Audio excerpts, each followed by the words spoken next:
کہ اس وقت جو عمران خان صاحب کی جلسوں نے اور عوام نے ہائپ بنائی ہوئی تھی، اب آپ اور میں تو جرنلسٹ ہے نہ میں پی ٹی آئی ہوں نہ آپ پی ایم ایل این ہیں، تو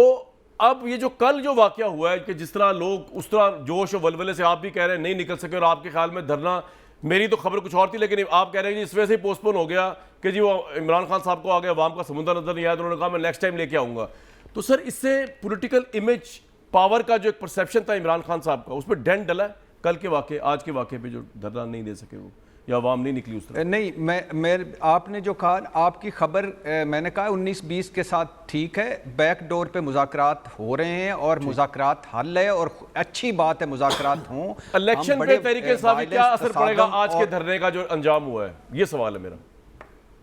نہیں عمران خان اچھا عمران خان صاحب کو اس طرح لائٹ نہیں لیا جا سکتا، یہ تو بالکل ایک طے شدہ بات ہے. عمران خان صاحب اب اس ایک سیاسی حقیقت ہیں اور وہ پریشر جو ہے وہ بلٹ رہے گا، ایک کم ہونے ایک زیادہ ہونے سے کوئی فرق نہیں پڑتا. نمبر 1. نمبر 2 جو میں کہہ رہا تھا کہ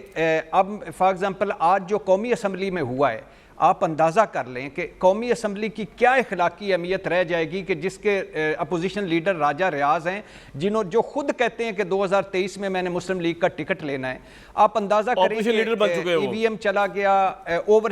اوورسیز ووٹنگ چلا گیا، نیب اصلاحات ہو رہی ہیں، یعنی ملزم نیب کی اصلاحات کر رہے ہیں اور اوپر سے باقی اصلاحات.